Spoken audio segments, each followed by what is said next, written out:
The torrential rain lashed against the carriage windows, mirroring the storm in Lillian's heart. In her hands, she clutched the damning letter, its ink slightly blurred by a fallen tear. It confirmed her worst fear. Adrian, the man she had risked everything for, was not who he seemed. His family's plot to ruin her father was real, and his courtship, their stolen moments, their whispered promises, it was all a lie, a meticulously crafted illusion to break her and, through her, her family. Her father's words echoed in her mind. A Blackwell can never be trusted. Their blood is poison. And now she had let that poison in, believing it to be the sweetest nectar. As the carriage rattled toward the Blackwell estate for a final, heart-shattering confrontation, she knew this was more than just a choice between love and loyalty. It was a battle for her very soul. Before we carry on, please hit the subscribe button to make my day and let me know where you are watching from in the comments. The air in the Hawke family's London drawing room was thick with the scent of beeswax, lilies, and unspoken resentments. It was an opulent cage, and Lillian Hawke felt its gilded bars pressing in on her. She stood before a grand mirror, her reflection showing a young woman draped in emerald silk, a gown designed to signal wealth and status at the annual Danbury masquerade. Yet, the richness of the fabric felt like a shroud over the poverty of her spirit. The weight of the room, of the house, of her very name, was suffocating. On the walls, the portraits of her Hawke ancestors seemed to watch her with stern, judging eyes, their painted gazes a constant reminder of her duty. Her father, Lord Alistair Hawke, a formidable man whose pride was as legendary as his fortune, stood by the fireplace, his posture as rigid as the marble mantelpiece. He wasn't looking at his daughter, but through her, his mind clearly on matters of commerce and conflict. "That Adrian Blackwell has the gall of his father," he declared, his voice laced with a familiar venom. "The name Blackwell was a curse in this house. He moves through Parliament with a predator's grace, swaying the weak-willed with his empty charm. His latest maneuver just cost us the Northumbrian shipping contract, a significant loss." Beside Lillian, Lord Harrington, her ambitious and painfully vapid suitor, cleared his throat. "A temporary setback, my lord," Harrington offered, his gaze lingering on Lillian's form. "Once our families are united, our combined influence will be unassailable. Even the Duke of Blackwell will not dare to cross us." He smiled, a practiced, political thing that never reached his eyes. "Don't you agree, my dear Lillian?" Lillian offered a polite, distant smile in return. She felt like a pawn in their games, a beautiful, well-dressed piece to be moved across the board to secure an advantage. Her marriage to Harrington was not a question of if, but when. It was an alliance, a merger of assets, and her own heart was not listed on the balance sheet. Her mind was elsewhere, fixed on the promise of the evening, the masquerade. Tonight, she would wear a mask, not just of silk and feathers, but of anonymity. Just for tonight, she thought, her fingers tracing the delicate lacework of the domino mask resting on a nearby table. "I will not be a hawk. I will be a mystery. I will be free."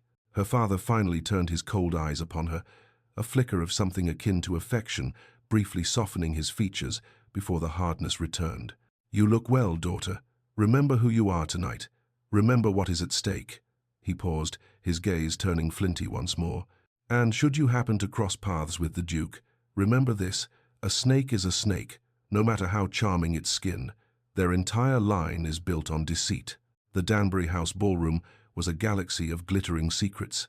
Hundreds of guests, transformed by costume and concealment, spun and swirled under the light of 1,000 candles. The air hummed with the effervescence of champagne, the heady blend of countless perfumes, and the thrilling murmur of hidden identities. A string orchestra played a soaring waltz, the music a silken thread weaving through the anonymous crowd. Lillian, masked in black lace and calling herself Nightshade, felt a giddy sense of release. She had slipped away from her hawk-eyed chaperone the moment they arrived, melting into the sea of bodies, the weight of being Lord Hawke's daughter lifting with every step. This was the freedom she had craved, the intoxicating power of being unseen, of being no one and anyone at all. She was observing the vibrant chaos from the edge of the dance floor when her eyes snagged on him. He wore a simple, elegant black mask and a domino costume of severe, unadorned black silk. He was not the most extravagantly dressed man in the room, far from it, but he moved with a quiet confidence that was both intimidating and intensely magnetic. He wasn't peacocking, he was observing, his presence a point of stillness in the swirling eddy of the ball.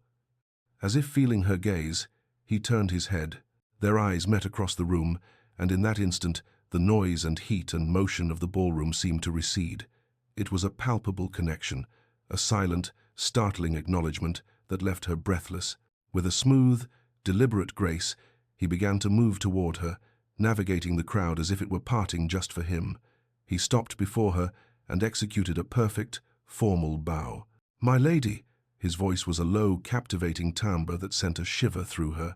"You seem to be holding up the wall. A crime, when a waltz as fine as this is playing." He straightened, his eyes dark and intense through the slits of his mask, holding hers. "May I have this dance?" Lillian's heart hammered against her ribs. She should have said no. She should have made her excuses and retreated to the safety of her chaperone. Instead, she heard herself say, "You may." He led her onto the floor, and his hand, warm and firm, settled on the small of her back. The dance was electric. They moved together with an impossible, intuitive grace, as if they had waltzed in each other's arms 1,000 times before. The rest of the world simply faded away, leaving them in a bubble of music and motion. He spun her, and for a moment she was dizzy with a mixture of fear and exhilaration she had never known. They began to talk, their voices low, meant only for each other. They spoke not of names or titles, of fortunes or estates, but of dreams. They spoke of the gilded cages of their lives, of the suffocating weight of expectation, a shared, surprising desire for something more than the lives prescribed for them. The conversation was deeper and more intimate than any she had ever had. "A mask allows one to speak the truth, does it not?" he murmured, his lips near her ear as they turned in a slow circle. "Tell me, what truth are you hiding tonight, my lady of the nightshade?" "Perhaps I am hiding from the truth," she replied, her voice barely a whisper. "Or perhaps I am searching for a new one." The heat of his hand seemed to burn through the silk of her gown. His dark eyes, the only part of him she could truly see, seemed to pierce the mask, the costume, the carefully constructed persona of Miss Lillian Hawke, and see directly into her soul. This was dangerous, this was intoxicating, this was everything. Flushed and breathless from the dance, they sought refuge from the heat of the ballroom. He led her through a set of French doors onto a moonlit stone terrace, the cool night air a welcome balm on her skin. The scent of night-blooming jasmine hung in the air, a sweet, ghostly perfume. Away from the noise and the prying eyes, the intimacy between them deepened, becoming something tangible and potent. He stood before her, the moonlight silvering the edges of his dark costume. "I feel," he said, his voice soft with a sincerity that stole her breath, "that I have been waiting my entire life to meet you." He raised a hand and gently, tentatively, traced the line of her jaw with his gloved fingers. The touch was feather-light, yet it sent a cascade of shivers down her spine. In the distance, a clock tower began to chime, its deep, resonant bells marking the arrival of midnight, the signal for the unmasking. A wave of panic and anticipation washed over Lillian. The fantasy was about to end. He seemed to feel it too. A tension entered his frame. "Midnight," he said, "the witching hour, when all illusions must fall away." He looked at her, his gaze so intense it felt like a physical touch. "I don't care who you are behind that mask. I feel I already know your soul." A knot of shared vulnerability and thrilling anticipation tightened in her chest. "At the same time," she whispered. He nodded, his eyes never leaving hers. At the same time, slowly, with trembling fingers, they reached for their masks. The world seemed to hold its breath in that single, suspended moment. They lowered them. For a heartbeat, there was only the man from the dance, his features even more handsome than she had imagined, his jaw strong, his mouth firm, his eyes dark and searching. Then, recognition dawned. A slow, sickening wave of ice that flooded her veins. It was a face she had seen in newspapers, a face her father had pointed out with a sneer at the opera, a face that was the living embodiment of her family's enmity. She saw the exact moment the same realization struck him. The warmth in his eyes, the tender curiosity, vanished, replaced by a look of pure, unadulterated shock that quickly hardened into a mask of stone. The magic of the night didn't just fade, it shattered, the pieces raining down around them, sharp and cruel. The air, once thick with promise, now crackled with the animosity of generations. Lillian felt the blood drain from her face. Her voice was a choked, horrified whisper. You are the Duke of Blackwell." Duke Adrian Blackwell's face was unreadable, his posture suddenly rigid, his hands clenched into fists at his sides. He took a half-step back, creating a chasm between them that was far wider than mere feet. "And you," he said, his voice cold and clipped, devoid of the warmth and intimacy of moments before, "are Lillian Hawke." He gave a short, mirthless laugh. It seems fate has a cruel sense of humor. They stared at each other across the moonlit terrace, the enemy revealed, the forbidden connection already forged, and now, seemingly, utterly impossible. The waltz was over. The war had just begun. The hours that followed the shattering revelation on the terrace bled into a long, sleepless night. A shared torment played out in separate, silent chambers. In her soft, feminine bedroom, which had suddenly become a cage of silk and damask, Lillian tossed and turned. The sheets, usually a comfort, felt like tangled restraints. She squeezed her eyes shut, trying to conjure the image of the monster her father had so vividly painted for years, the ruthless, predatory Blackwell. But the image wouldn't form. Instead, her memory, a cruel traitor, replayed the waltz with perfect, agonizing clarity. She saw the intelligence in his dark eyes, felt the gentle, confident pressure of his hand on her waist, heard the low, captivating timbre of his voice, speaking of dreams and hidden truths. She tried to force herself to feel the righteous hatred her lineage demanded, a fury that should have been her birthright. But all she felt was a profound, aching confusion. A single, desperate question echoed in the lonely expanse of the night. "How can the devil have such kind eyes?" she thought, pressing her face into her pillow. "How can my enemy feel like my other half?"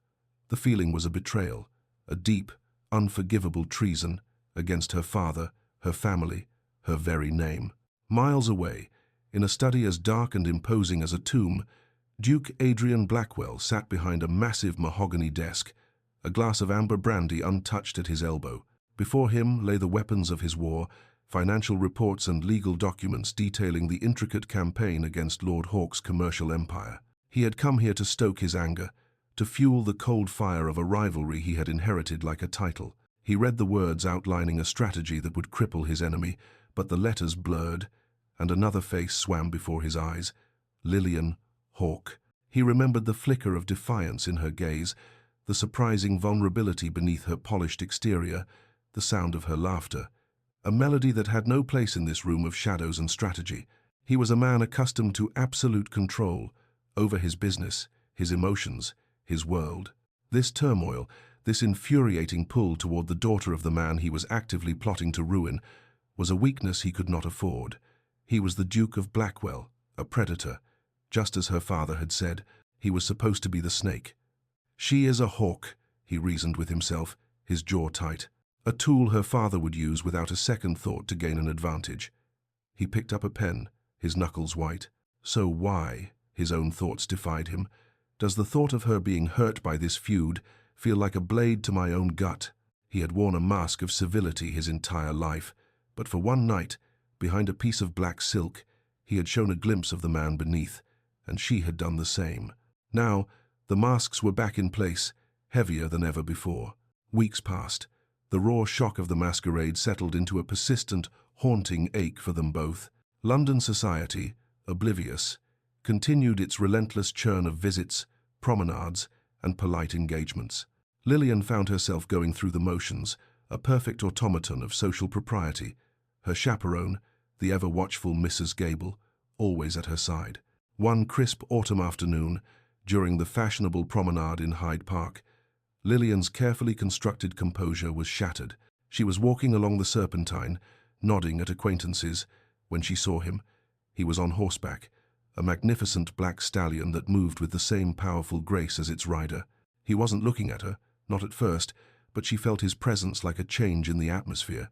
Then, their eyes locked from a distance. The bustling park, with its rustling leaves and gossiping gentry, seemed to fall silent, the world slowing to the frantic beat of her own heart. He could have ridden on, he should have. Instead, He guided his horse to the edge of the path, dismounted with fluid ease, and handed the reins to a groom. His public persona was perfectly composed, a mask of cool indifference firmly in place as he approached. He could not, it seemed, ignore her. Lillian's heart hammered against her ribs, a frantic bird trapped in a cage of whalebone and silk. "Miss Hawke," Adrian said, his voice formal, yet carrying the same deep resonance she remembered from the waltz. He gave a slight bow. "An unexpected pleasure to see you enjoying the afternoon." The words were a lie, and they both knew it. His eyes told a different story, a silent, desperate question that asked if she, too, had been haunted. Lillian inclined her head, her own expression a carefully blank canvas. "Your Grace," she replied, her tone just as excruciatingly polite. "Mrs." Gable bristled beside her, her disapproval a palpable force. "London is a small city, it seems. One often encounters the same faces."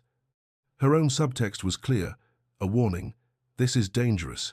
We shouldn't be doing this." A ghost of a smile touched Adrian's lips, though it did not reach his eyes. "Indeed," he said, his gaze holding hers, a direct and risky challenge. "Though some faces are more memorable than others." The statement hung in the air between them, a blatant, audacious spark that made Lillian's heart leap into her throat. It was too much, too direct. She could feel Mrs. Gable's sharp intake of breath, could feel the curious glances of passers-by. She had to end this. "If you will excuse us, Your Grace," she said, her voice cooler than she intended. "My chaperone and I were just leaving."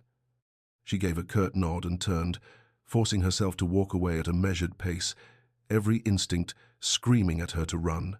She did not look back, but she could feel his eyes on her, a silent, desperate conversation that had only just begun.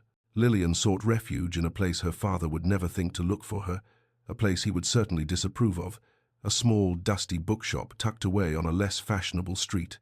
It smelled of old paper, leather, and quiet contemplation. It was her sanctuary from a world of scrutiny and expectation. One rainy Tuesday afternoon, she was there alone, the shopkeeper dozing in a worn armchair by the cold hearth. The rhythmic drumming of the rain against the window panes created a confidential, insulated world. She was reaching for a book of poetry on a high shelf, her fingers just brushing the spine, when the bell over the door chimed, announcing a new arrival. Adrian Blackwell entered, shaking droplets of rain from the shoulders of his dark greatcoat. He paused, his gaze sweeping the small shop before it landed on her. This was no accident. The intensity in his eyes told her he had followed her, that this meeting was as deliberate as his approach in the park had been feigned. He had found her sanctuary. He walked toward her, his footsteps silent on the worn floorboards. Without a word, he reached over her head and plucked the book from the shelf, his arm brushing against hers. The contact was brief, a whisper of wool against silk, but it was enough. The same electric current from the ballroom, the same undeniable spark, arced between them, sharp and startling. He held the book for a moment before offering it to her. "I saw you come in here last week," he said, his voice low, the formal title of Your Grace seeming absurd in this intimate space. "I hoped you might return." He glanced around the quiet shop. "Is it a crime to seek a moment of peace, Miss Hawke?" Lillian took the book, their fingers brushing again, a touch that lingered like a brand. "The crime, Your Grace," she murmured, her voice unsteady, "is in the seeking. Some things are best left unfound." His gaze was serious, searching. He saw not just the beautiful debutante, the prized daughter of his rival, but a woman with a sharp, inquisitive mind, one who sought solace in the written word. And she, in turn, saw not the ruthless Duke her father described, but a man whose eyes held a deep weariness, a man burdened by the very fight he was supposed to relish. They had discovered a small island of common ground, a shared love for poetry, in a vast and turbulent sea of rivalry. He gestured to the book in her hands. "Shakespeare," he noted. He looked directly at her, his voice dropping to a near whisper as he quoted a line from memory. "Love looks not with the eyes, but with the mind." "Do you believe that to be true?" The question was a direct reference to their masked encounter, to the connection they had forged before their eyes could see the truth of their identities. It was a question about them. The air grew thick with unspoken words, with the weight of their impossible situation. She opened her mouth to answer, to say she didn't know, to say she was afraid to find out. But the moment was broken. The shopkeeper stirred, clearing his throat as he rose from his chair to tend to the fire. The spell was shattered. They started, stepping apart as if caught in a transgression. The intimacy of their private world evaporated, replaced by the cold reality of who they were. They exchanged a final, fraught look before Adrian gave a stiff nod and turned, leaving the shop as abruptly as he had entered. Lillian was left standing in the quiet aisle, the book of poetry clutched in her hand, the rain beating against the glass, and a single, terrifying question hanging between them. What now? The question of what now haunted Lillian for 2 days, a constant, unnerving hum beneath the surface of her carefully managed composure. The book of Shakespeare's sonnets sat on her bedside table, a silent testament to the encounter in the rain, a tangible link to him. She had not opened it. She was afraid to. It felt like a Pandora's box, and she feared what truths or sorrows it might unleash.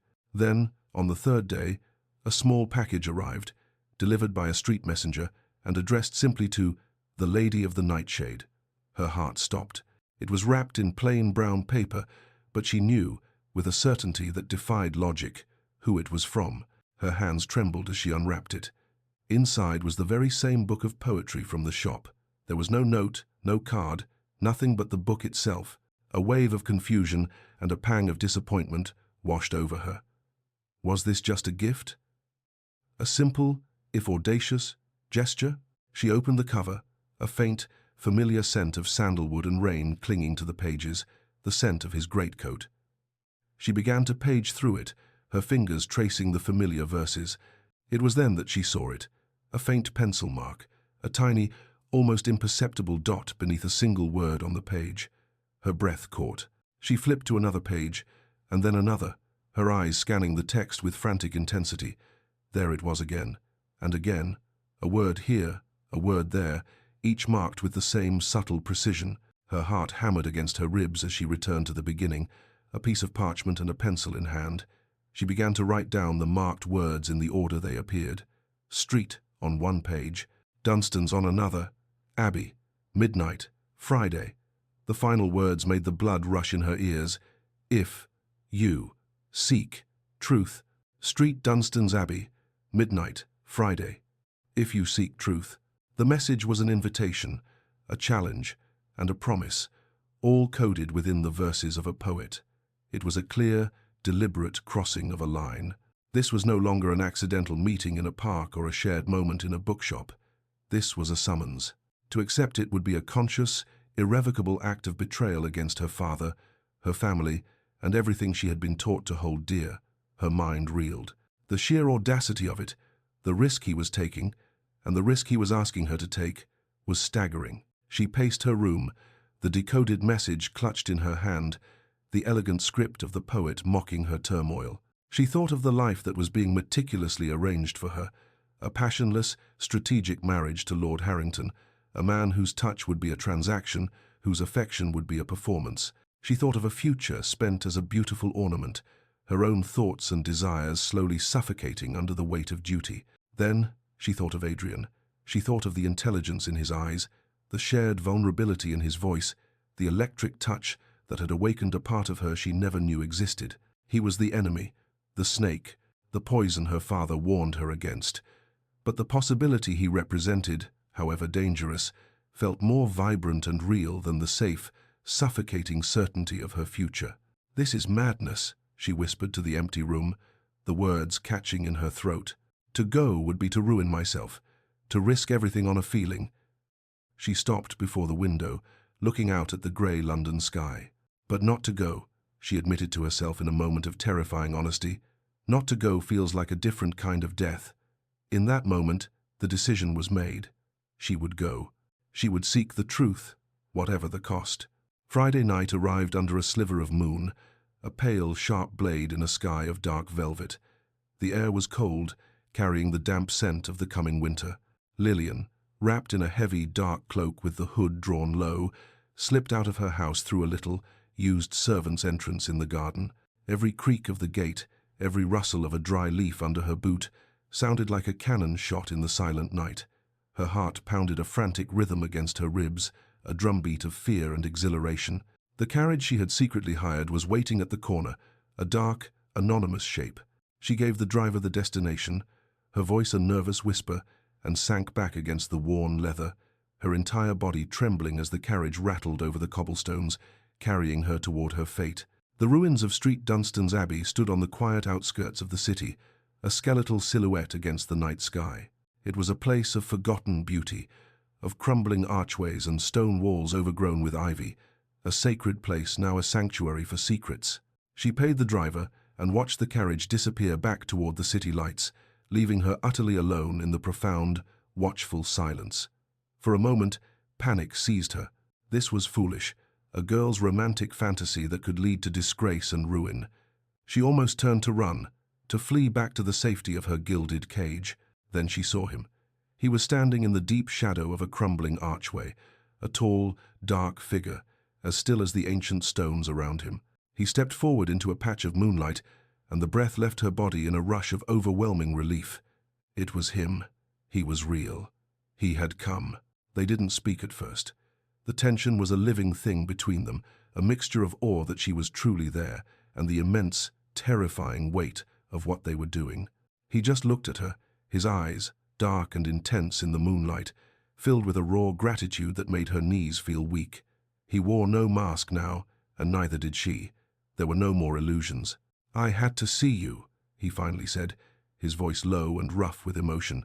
He took a step closer, closing some of the impossible distance between them. "I had to know if the woman on the terrace, the woman in the bookshop, was real, or if I had simply imagined her in a fit of madness." "She was real," Lillian whispered, her own voice trembling. "Just as the Duke who waltzed with her was real. It is the world that is the illusion, not us." He reached her in 2 long strides. He didn't touch her, not yet, but he stood so close she could feel the heat radiating from his body, could see the pulse beating in the strong column of his throat. "My father speaks of yours with a hatred that could curdle blood," he confessed, his voice pained. "And I know your father feels the same.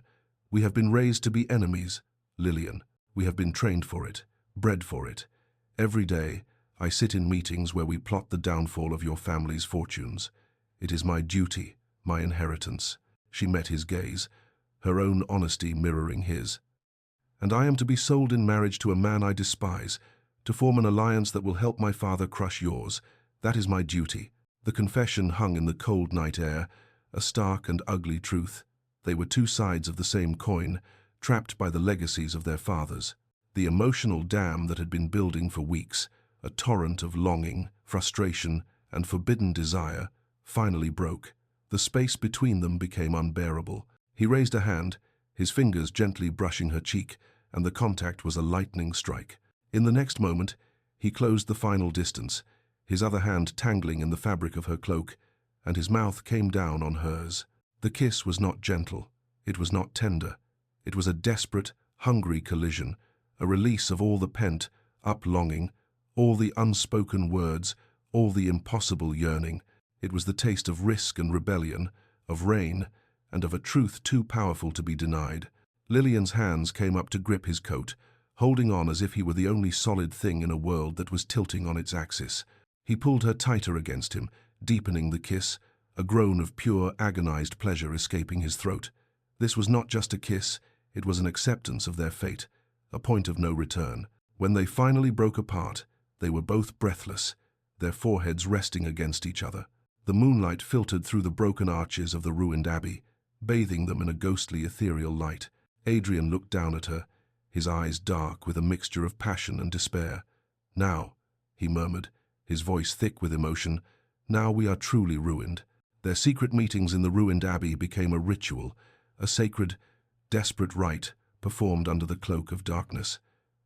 The weeks that followed were a strange, bifurcated existence. By day, Lillian was the dutiful daughter, Adrian the formidable duke, their paths crossing only in the public arenas of London society, where they were forced to act as cold, distant adversaries. The strain of the charade was immense. A polite, empty nod across a crowded ballroom, a coolly formal greeting at the opera. Each interaction was a performance that left them both feeling hollow and exhausted. But by night, in the silent, moonlit sanctuary of the abbey, they were simply Adrian and Lillian. They shed their public skins along with their cloaks and spoke with a desperate honesty. their conversations weaving a tapestry of shared dreams and fears that bound them ever tighter together. One evening, they were both required to attend a grand political gala at Lancaster House. The event was a glittering showcase of power and influence, and both the Hawke and Blackwell families were in attendance, circling each other like wary predators. Lillian, on the arm of a preening Lord Harrington, felt Adrian's eyes on her throughout the evening. The silent, stolen glances were a lifeline in a sea of suffocating propriety. As she passed him in a crowded corridor, he managed to press a folded note into her palm, a small, risky gesture that sent a thrill of terror and excitement through her. She excused herself from Harrington's tedious monologue on parliamentary procedure and found a quiet moment to read the note. The West Garden, the stone alcove behind the fountain, 10 minutes. Her heart hammered as she made her way through the throng, her movements casual, betraying none of the urgency she felt. The West Garden was cooler and less crowded. She found the alcove, a small, secluded nook carved into the garden wall, hidden by overgrown ivy and the shadow of a large marble statue. Adrian was already there, waiting in the darkness. "This is madness," she whispered as he pulled her into the shadows with him. "I know," he murmured, his voice a low vibration against her ear. "But seeing you tonight, on his arm, smiling that polite, empty smile, I couldn't bear it." He reached out and touched her hand, his fingers lacing with hers in the darkness. The conversation was hurried, a stolen moment of connection filled with the frustration of their public charade. Suddenly, they both froze. They heard voices approaching from the main path, the crunch of gravel underfoot. "I tell you, the girl has been distracted for weeks," a familiar, arrogant voice complained. It was Lord Harrington. Lillian's blood ran cold. Adrian reacted instantly, pressing her back further into the deepest shadows of the alcove, shielding her with his body. They were trapped, inches apart, the scent of his cologne and the night, blooming jasmine filling her senses. She held her breath, her ear pressed against the rough wool of his coat, her heart pounding so loudly she was sure Harrington must hear it. Harrington and his companion paused directly outside their hiding spot, their cigars glowing like malevolent fireflies in the dark. "Miss Hawke has been distant, I grant you," Harrington continued, his voice full of smug ownership. "But she will come around. Her father will ensure it. It is her duty. After all, the Hawke fortune is as good as mine, and she will do as she is told." The danger was a physical thing, a cold, sharp pressure in Lillian's chest. If they were discovered now, in this compromising position, it would mean absolute, irretrievable scandal. It would be the end of everything. Adrian's body was tense in front of her, a solid, protective wall. She could feel the steady beat of his heart against her back, a stark contrast to the frantic terror of her own. After what felt like an eternity, Harrington laughed at some unheard comment from his companion, and they moved on, their voices fading down the path. Lillian and Adrian remained frozen for a long moment, the silence broken only by the gentle splash of the nearby fountain. The terror of the close call slowly receded, replaced by a cold, simmering anger at Harrington's words and a profound, overwhelming sense of their shared predicament. They were allies, not just in love, but in a silent war against the world that sought to tear them apart. The razor's edge they were walking had never felt sharper. The battle lines, invisible to the rest of the world but etched deep into the foundations of their lives, were being drawn with fresh, sharp ink. The central conflict, the very heart of the decades-long war between the Hawkes and the Blackwells, was a massive new railway project destined to stretch north, a steel spine that would reshape the commercial landscape of England. Both families had invested millions, leveraging fortunes and political capital in a ruthless bid for the controlling interest and the lucrative government contract that came with it. The railway was more than a business venture. It was a legacy, a monument to be built by one family upon the ruins of the other. In the grand Hawke dining room, under the glittering eye of a crystal chandelier, Lord Alistair Hawke was triumphant. He held a glass of claret, the deep red liquid swirling as he paced before the fireplace, his voice booming with victory. "It is done, Lillian," he declared, his eyes alight with a fire she had not seen in years. "I have just had word. Lord Hemmings, the final wavering vote in the parliamentary committee, has given me his assurance. His support is ours." He paused, savouring the moment, a general on the eve of his greatest victory. "This railway will be our monument, Lillian. It will secure the Hawke name for a century to come, and it will be built on the ruins of the Blackwell name. We will finally crush them, that arrogant Duke and his whelp, once and for all. Lillian sat at the long, polished table, a plate of untouched food before her. Her father's words were like stones dropped into the churning waters of her heart. Every mention of Adrian, every ounce of her father's venom, was a fresh torment. She thought of their stolen moments in the Abbey, the desperate honesty in his eyes, the feel of his hand in hers. And now, her father was celebrating a victory that would mean Adrian's defeat, his humiliation. She felt a wave of nausea. Simultaneously, across the city in the stark, modern offices of the Blackwell Corporation, Adrian was in a meeting that felt more like a war council. Spread across the table were maps of the proposed railway line, stacks of financial documents, and reports from their network of informants. His chief advisor, a shrewd, silver-haired man named Mr. Davies, pointed a finger at a column of figures in a ledger. "Your Grace," Davies said, his voice calm and precise, "we have found it. A flaw in Hawke's financial strategy. A significant vulnerability." He explained the complex web of loans and collateral Lord Hawke had used to fund his massive investment. It was ambitious, but it was over-leveraged. He has secured his position with a loan from Barings, collateralized against his shipping assets.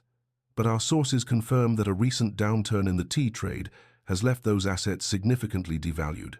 He is in breach of his loan covenants, but Barings is not yet aware. If we were to acquire a controlling portion of that debt, which we can do discreetly through a third party in Amsterdam, we can force the bank to call in the loan. Hawke will not have the liquid capital to cover it. He will be forced to sell his railway shares at a fraction of their worth to avoid total bankruptcy. It was a ruthless move. It was a brilliant move. It was the kind of strategic, predatory strike that the Blackwell name was built on. Adrian felt the ghosts of his ancestors in the room, their cold, ambitious eyes watching him, demanding victory. This was the moment he had been trained for his entire life. But the victory felt like ash in his mouth. Winning this meant the financial devastation of the Hawke family. It meant ruin for Lillian.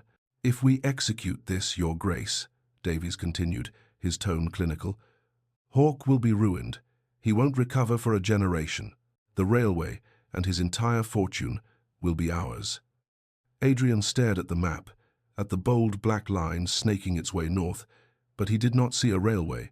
He saw Lillian's face, and the thought of the pain this would cause her was a physical blow, knocking the air from his lungs. He was caught in an impossible trap, his duty to his name warring with the only truth he had found in his life, his feelings for her. Lord Hawke, sensing the final battle was near, decided it was time to deploy his final strategic asset. He summoned Lillian to his study that evening. The room, with its dark wood paneling and shelves of leather, bound books, had always felt imposing, but tonight it felt like a courtroom, and she was the one on trial. Her father did not ask her to sit. He stood behind his desk, his hands clasped behind his back, his face a mask of grim determination. "The final pieces are moving into place," he began, his voice devoid of any warmth. "The war with the Blackwells will be won within the fortnight, and you have a part to play, a crucial one." He paused, his eyes boring into her. "I have made the arrangements. Your engagement to Lord Harrington will be formally announced at the Duchess of Richmond's ball on Saturday." Lillian's blood ran cold. "Father, no," she whispered, her voice trembling.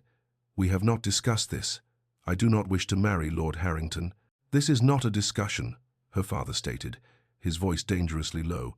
"And your wishes are irrelevant. This is a matter of duty.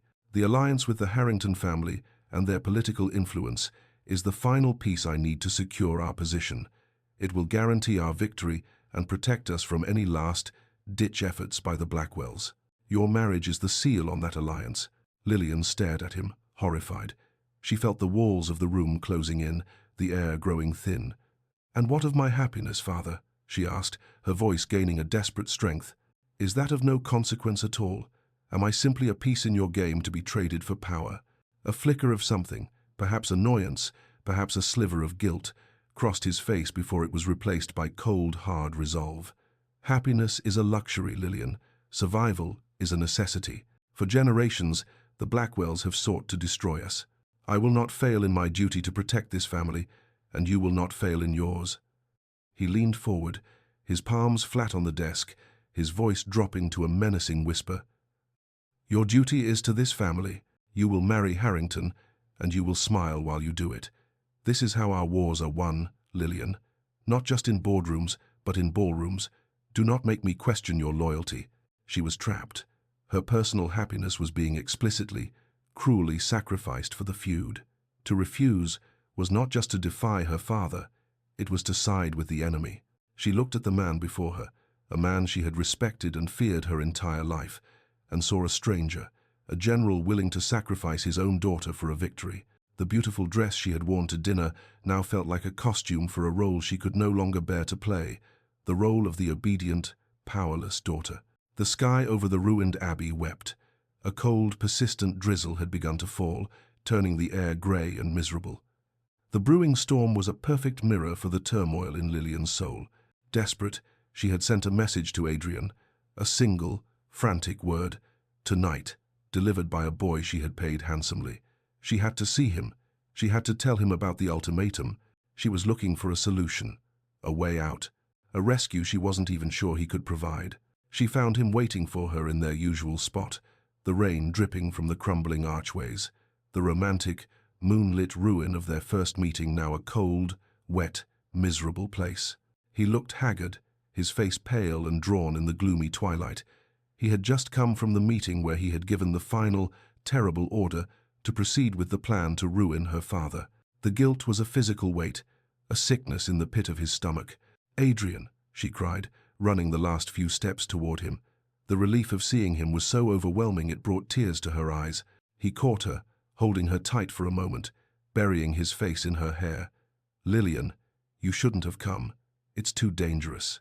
"I had no choice," she said, pulling back to look at him, her hands gripping the lapels of his coat. "My father, he's forcing me to marry Lord Harrington. The announcement is to be on Saturday. He says it is my duty, that it is the only way to secure his victory against you." She looked at him, her eyes wide with panic and pleading. "He is selling me, Adrian. You have to do something. We have to do something. Take me away from here. Let us run away, anywhere." The words she craved, the immediate promise of rescue, died on his lips. How could he promise to save her when he was the one holding the knife that was about to destroy her entire world? He couldn't tell her the full extent of it, couldn't confess that his family was about to plunge hers into financial ruin. The hypocrisy would be too much to bear. He became distant, his expression shuddering as he wrestled with the impossible truth. "Lillian, it's not that simple," he said, his voice strained. "These things are complicated. We need to be patient." Patience. The word was a slap in the face. She stared at him, her hope beginning to curdle into disbelief, and then into a cold, sickening dread. His hesitation, his talk of complications, it was not the response of a man who loved her. It was the response of a man who was trapped, or worse, a man who was playing a game. Her father's words, "A snake is a snake," echoed in her mind. Had she been a fool, a naive girl so desperate for freedom that she had fallen for the oldest trick in the world, the sweet whispers of the enemy? "Patience," she repeated, her voice rising with a hysterical edge. "I am about to be sold like livestock, and you speak of patience. Is this just a game to you, a dalliance with the enemy's daughter to pass the time? Was any of it real?" "Of course it was real," he shot back, his own pain and frustration boiling over. "Lillian, you don't understand." "Then make me understand," she cried, her fists balling at her sides. "Tell me what is more complicated than this. Tell me what duty is so important that you would let my father marry me off to that odious man." The argument escalated, their voices rising for the first time in their secret haven, sharp and ugly. The rain, which had been a drizzle, began to pour, a sudden, violent deluge that soaked them in seconds, plastering their hair to their faces and drenching their clothes. "You think this is easy?" Adrian shouted over the roar of the rain, his face a mask of anguish. "My entire world is built on the destruction of yours. My name, my family, my legacy, it is all tied to this feud. What would you have me do, Lillian? Abandon everything I am?" "Yes," she screamed, tears mixing with the rain on her cheeks. "If you loved me, yes, I would abandon it all for you. I thought you were different. I thought we were different." Her voice broke, the fight going out of her, replaced by a wave of utter heartbreak. I was a fool. She turned and ran, stumbling over the wet stones and tangled roots, away from him, away from the ruins of their sanctuary. "Lillian!" he shouted, his voice raw with despair. He took a step to follow her, but stopped, his heart breaking.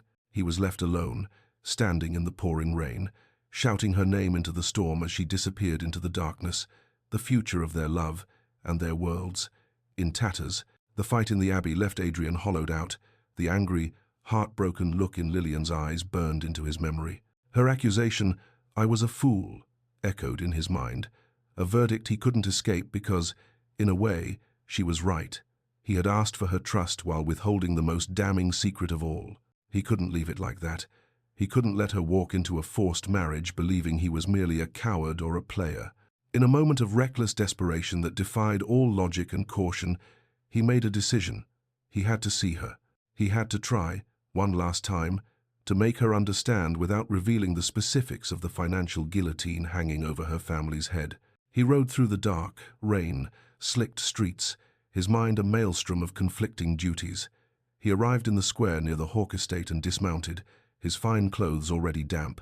He approached a side gate, the tradesman's entrance, and found a young footman sheltering from the rain. A handful of gold sovereigns, a small fortune for the boy, was enough to buy his silence and his key. The gate creaked open, and Adrian slipped into the lion's den. The gardens of the Hawke estate were a masterpiece of order and control, a perfect reflection of their master. But tonight, in the gloom and the rain, the manicured hedges and symmetrical flower beds seemed menacing, the shadows deep and watchful. He moved quickly, keeping to the edge of the lawns, his heart pounding with a fugitive's terror. He found her in a small, covered folly at the far end of the garden, a Grecian-style temple where she often went to read. She was sitting on a cold stone bench, wrapped in a shawl, her face pale and streaked in the faint light. She looked up as he approached, her eyes widening first in shock and then hardening with anger. She stood up, ready to flee or to fight. "Lillian, please," he said, his voice raw and urgent as he stopped a few feet from her. "Don't run, just give me 2 minutes." "You have no right to be here," she said, her voice trembling with a mixture of fear and fury. "If my father finds you, he will kill you." "Let him," Adrian replied, the words torn from him with ragged sincerity. "Lillian, forgive me, for my hesitation, for my inability to explain. Things are in motion that I cannot stop, things that were set in place long before I ever met you." He took a step closer, his eyes pleading with her. "I cannot offer you the escape you asked for. Not yet. But I need you to know, whatever happens in the coming days, whatever you may hear about me or my family, you must believe that my feelings for you are the only truth in my life. Everything else, all of it, is a lie."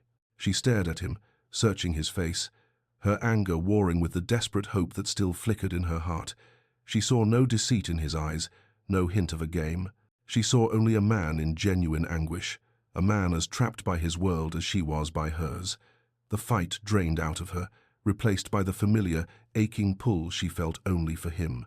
"Adrian," she whispered, her voice breaking. "I'm so afraid." That was all it took. He closed the distance between them, pulling her into his embrace.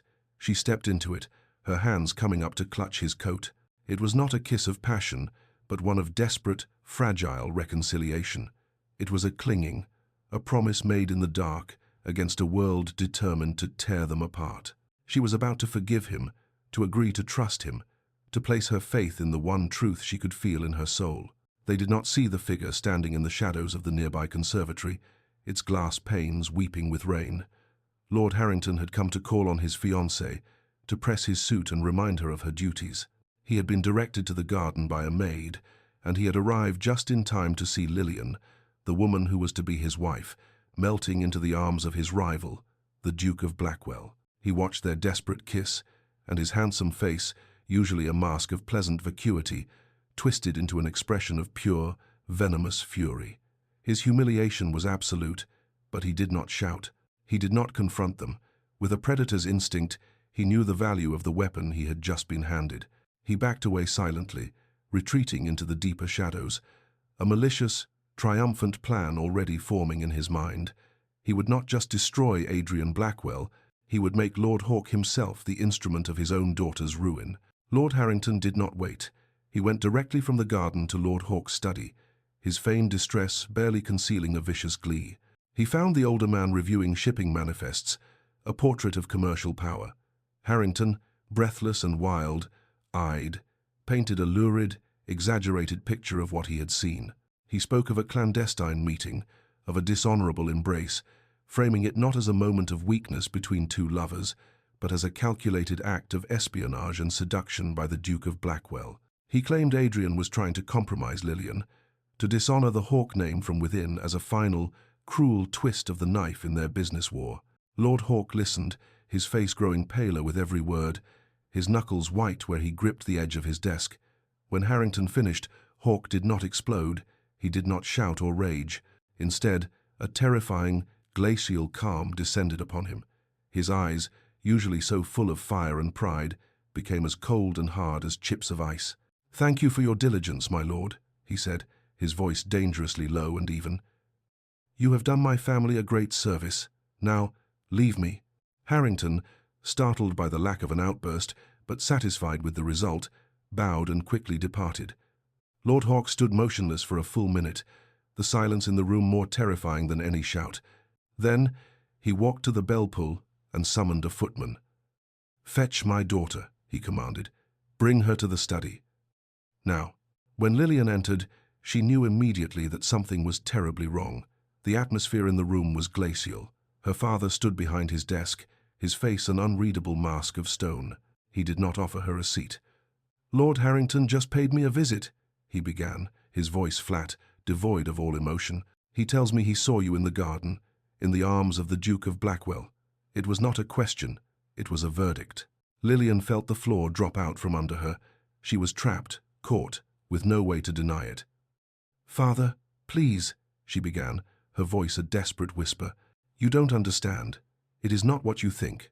"Is it not?" he interrupted, his voice still unnervingly quiet. "Did you or did you not meet my enemy in secret, on my property, behind my back? Did you or did you not allow him to put his hands on you?" "I love him," she choked out, the words a last, desperate defense. The sound Lord Hawke made was not a laugh. It was a dry, contemptuous exhalation of air. "Love?" he repeated, as if the word were a foreign obscenity. "You know nothing of love. You know only of childish fantasy and base betrayal. You have allowed a snake into my house. You have shamed our name with the son of the man who has spent his life trying to destroy me. You have proven yourself a fool, and worse, a traître." He walked around the desk until he stood directly in front of her. She had to fight the urge to shrink away from the cold fury radiating from him. "From this moment," he decreed, his voice like the striking of a gavel, "you are a prisoner in this house. You will be confined to your rooms. You will see no one. All of your social engagements are cancelled. The announcement of your engagement to Lord Harrington will be made tomorrow, and the wedding will take place by the end of the month." "No!" Lillian cried, tears of terror and defiance streaming down her face. "You cannot do this." "I can, and I have," he said, his face implacable. "You have made your choice, daughter. You chose to side with my enemy. Now you will live with the consequences of my choice. I will cut this poison out of my house and out of you, if it is the last thing I do." He turned his back on her and walked to the bell-pull, ringing it sharply. "You are dismissed." Two stern-faced housekeepers appeared at the door to escort her, their expressions a mixture of pity and fear. Lillian's world, which had once been the whole of London society, had shrunk to the size of her bedroom. The door closed behind her, the lock turning with a heavy, final click. The scandal, deliberately and maliciously leaked by Lord Harrington's allies, spread through the clubs and drawing rooms of London like a contagion. The whispers were everywhere, a story of the Hawke heiress and the villainous Duke of Blackwell, a tale of dishonor and intrigue that complicated everything. The news reached Duke Blackwell Sr. at his club, and his fury was monumental. He was a man even more ruthless and proud than Lord Hawke, a patriarch who viewed the world as a chessboard and his family as his most powerful pieces. He stormed back to the Blackwell estate, a cold, calculating rage in his eyes. He found Adrian in the family's cavernous library, staring into a cold fireplace. The Duke did not waste time with pleasantries. "What is this I hear?" he demanded, his voice echoing in the vast, silent room. "That you have been carrying on a sordid affair with Hawke's daughter? Have you lost your mind?" Adrian turned to face his father, his own expression grim. "It is not a sordid affair." "Do not play games with me, boy," the Duke roared, his composure finally cracking. "Your infatuation, your sentimentality, has made us look weak. It has complicated the final, most delicate stage of a plan that has been decades in the making. You have put everything at risk for a pretty face and a foolish heart." He strode to a large table where a set of documents lay, bound in dark leather. He slapped his hand down on them. "This is the final instrument of Hawke's ruin. The acquisition of his debt, the legal notices, everything required to beggar him. It is ready." He picked up the documents and thrust them at Adrian. "You will fix this," he decreed, his eyes burning with cold fire. "You will personally oversee the execution of this plan. You will be the one to deliver the final blow, and you will sever any and all contact with that girl. You will prove to me and to the world that your loyalty is to the Blackwell name, not to your folly." Adrian stared at the documents in his hand. They felt impossibly heavy, the weight of a man's entire world contained in ink and paper. "And if I refuse?" he asked, his voice quiet. His father's face hardened into a mask of granite. "Then you are no son of mine. You will have nothing, no title, no fortune, no family. You will be cast out with less than the lowest clerk in my employ." The Duke leaned in, his voice dropping to a conspiratorial whisper. "Do you even know why this war began? It began because her grandfather, that sanctimonious Alistair Hawke's father, betrayed mine. They were partners, once. My father trusted him, and at the moment of their greatest venture, Hawke pulled his support, stole the plans, and left my father to face ruin and disgrace alone. Everything we have, we rebuilt from those ashes, fueled by the promise of vengeance. This is not just business, Adrian. It is justice. It is our birthright." He straightened up, his decree delivered. "You will crush them, and you will do it without flinching. That is the price of being a Blackwell." He turned and left Adrian alone in the library, the silence pressing in on him. He was completely and utterly isolated, caught in an impossible choice, with the ghosts of his ancestors watching, demanding he pay the price of his name in the currency of the only happiness he had ever known. For days, Lillian's world was the four walls of her bedroom. Despair was a heavy, suffocating blanket. She was a prisoner, her future signed and sealed, her heart a casualty in a war she had not chosen. But after the tears dried, something else began to take root in the barren ground of her sorrow. It was a quiet, cold, and unfamiliar anger. She looked at her reflection in the vanity mirror, no longer seeing a frightened girl, but a woman who had been pushed to the very edge of her life. She would not be a pawn.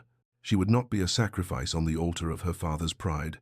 Her mind, a traitor just days before, now became her ally. It replayed Adrian's last words to her in the rain, slicked garden, his voice raw with an anguish she now understood. "Whatever happens, whatever you hear, you must believe that my feelings for you are the only truth." It was a plea, a promise, and a key. She had been a fool to doubt him, to let her fear and her father's poison cloud the one certainty she had. She would trust him, and more importantly, she would trust herself. She was no longer just the dutiful daughter. She was a woman who loved, and that love had become her strength.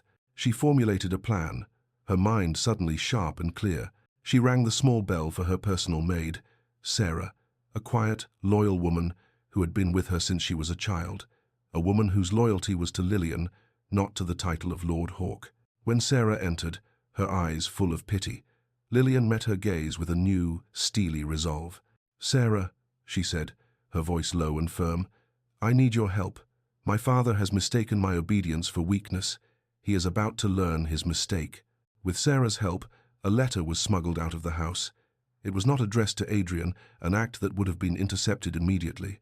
Instead, it was sent by a trusted messenger to Lord Ashworth, an elderly and widely respected peer who had been a friend to both her grandfather and Adrian's before the feud had poisoned their relationship. In the letter, Lillian did not plead for rescue. She requested an audience, a mediation, appealing to his long memory and his sense of justice. Then, with the same quiet determination, she began to prepare for her own escape. She would not run away with Adrian into the night. She would walk into the heart of the conflict, on her own terms, and face the patriarchs who sought to control her destiny. Her bedroom was no longer a prison, it had become her war room. In the cold, imposing library of the Blackwell estate, Adrian sat before the instruments of Lillian's destruction. The pen felt as heavy as a sword in his hand. He dipped it into the inkwell, the black liquid gleaming like fresh blood. He was about to sign the papers, to give the final order that would unleash financial ruin upon the Hawke family. He looked at his own reflection, faintly visible in the polished mahogany of the desk, and for a horrifying moment he saw his father's face staring back at him, the same cold eyes, the same ruthless set of the jaw. He was disgusted. This was not justice, it was vengeance. For a crime he was beginning to question. He could not do it. With a cry of frustration, he threw the pen across the room where it clattered against the marble fireplace. He would not become his father. He would not sacrifice the only true and good thing in his life for a ghost, for a legacy of hatred. There had to be a third option. A way out of this gilded cage. He began to pace the vast library, his mind racing. His father's words about the origin of the feud, the story of a great betrayal, echoed in his thoughts. It was a story he had been told his entire life, a foundational myth of their family. But he had never seen the proof. Driven by a new, desperate purpose, he went to the family archives, a dusty, forgotten wing of the estate that no one had entered for years. He spent hours searching through brittle, yellowed documents, the air thick with the scent of decay and forgotten history. Finally, in a locked iron chest containing his grandfather's most personal correspondence, he found it. It was not a letter from Lillian's grandfather, but a letter to his own, from a third party, a rival shipping magnate. The letter, written in a gloating, triumphant hand, spoke of having successfully driven a wedge between the two friends, Blackwell and Hawke, by fabricating a story of betrayal and stealing a shared business plan himself. He had pitted them against each other to clear the way for his own ambitions. The truth was a physical blow. Adrian sank into a chair, the letter trembling in his hand. The entire feud, the decades of hatred, the fortunes spent, the lives constrained, it was all built on a lie. A simple, malicious, 50-year-old lie. He felt a wave of nausea, followed by a surge of liberating fury. He was not just saving Lillian now, he was saving his own family from the poison of a pointless war. He did not sign the papers of ruin. Instead, he worked through the night, his mind on fire with a new vision. With the damning letter as his foundation, he drafted a new proposal, not of destruction, but of creation. It was a plan for a merger, a partnership between the Hawke and Blackwell families to build the railway together.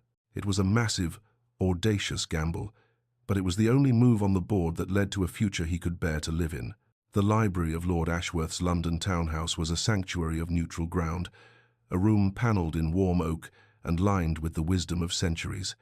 It was here that the confrontation was to take place. Adrian had, through Ashworth's discreet invitation, requested a meeting with Lord Hawke to present a final resolution to the railway dispute. Duke Blackwell Sr. attended, his face a mask of smug triumph, expecting to witness the final, humiliating surrender of his lifelong enemy. Lord Hawke arrived looking grim and weary, expecting to hear the terms of his defeat. They sat opposite each other at a large library table, the air thick with a half-century of animosity. Just as Lord Ashworth was about to begin, the library doors opened, and Lillian walked in. She was not the distraught, weeping girl her father had locked away. She was a composed, determined woman, dressed in a simple but elegant grey gown, her head held high. Her father stared, stunned into absolute silence. Adrian's heart swelled with a fierce, proud love. She had come, she had fought her own battle. Adrian rose from his chair. He did not look at the ruinous documents his father believed he was about to present. Instead, he placed the single, yellowed letter from his grandfather's archives on the center of the table. "For 50 years, he began, his voice clear and steady, "our families have been at war over a ghost, a lie." He proceeded to lay out the evidence he had uncovered, reading the damning words of the third party who had engineered their family's hatred for his own gain. He revealed the truth, that the great betrayal was a fabrication, that their grandfathers had been victims, not antagonists. The two patriarchs stared at the letter, their faces a mixture of disbelief and dawning sickening horror. Their life's work, their defining purpose, was revealed as a hollow sham. The foundation of their identities had crumbled to dust in a matter of moments. Before they could recover, Adrian pressed his advantage. He presented his new proposal, not for ruin, but for a merger, a partnership that would combine their strengths and make both families more powerful together than they could ever be apart. It was then that Lillian spoke, her voice cutting through the stunned silence. "You both speak of legacies, of fortunes, of power," she said, her gaze moving from her father's ashen face to the Duke's. "I stand here to speak for the hearts you were willing to break in your pursuit of it." She walked to stand beside Adrian, taking his hand in a gesture of unwavering solidarity. "Your war has cost enough. My love for Adrian is not the betrayal you imagine it to be. It is the one good and true thing to have come from this pointless, painful war, and it is the thing that ends it, today, one way or another." 3 months later, a brisk autumn wind swept across a high green hill overlooking a valley that buzzed with the sounds of progress. The rhythmic clang of hammers on steel, the shouts of men, and the hiss of steam engines echoed from below, the symphony of the Great Northern Railway being born. Lillian and Adrian stood side by side, a set of blueprints held between them, flapping in the wind. The feud was over. The merger, reluctantly and frostily agreed to by the two humbled patriarchs, was a resounding success. Their combined power had not only secured the railway contract, but had opened up new ventures they could never have achieved alone. Lillian and Adrian were now formally, publicly betrothed, their love no longer a secret whispered in ruins, but a celebrated fact. She was not just his future wife, she was his partner, her keen mind and steady resolve proving as valuable to the new enterprise as his own strategic vision. "Do you think they will ever forgive us?" Lillian asked, her voice carrying over the wind as she looked toward the distant figures of their fathers, who were engaged in a stiff, formal conversation near their carriage. Adrian squeezed her hand, a smile touching his lips. "I don't know," he answered honestly, "but we have forgiven them, and that is a better place to start building a future." They turned their gaze back to the valley, to the twin lines of steel stretching out toward the horizon, a testament not to a victory in a war, but to the end of one. They had broken the cycle of hatred. They had not inherited a legacy. They had forged a new one, built not on the ruins of their past, but on the foundation of a love that had proved strong enough to change everything.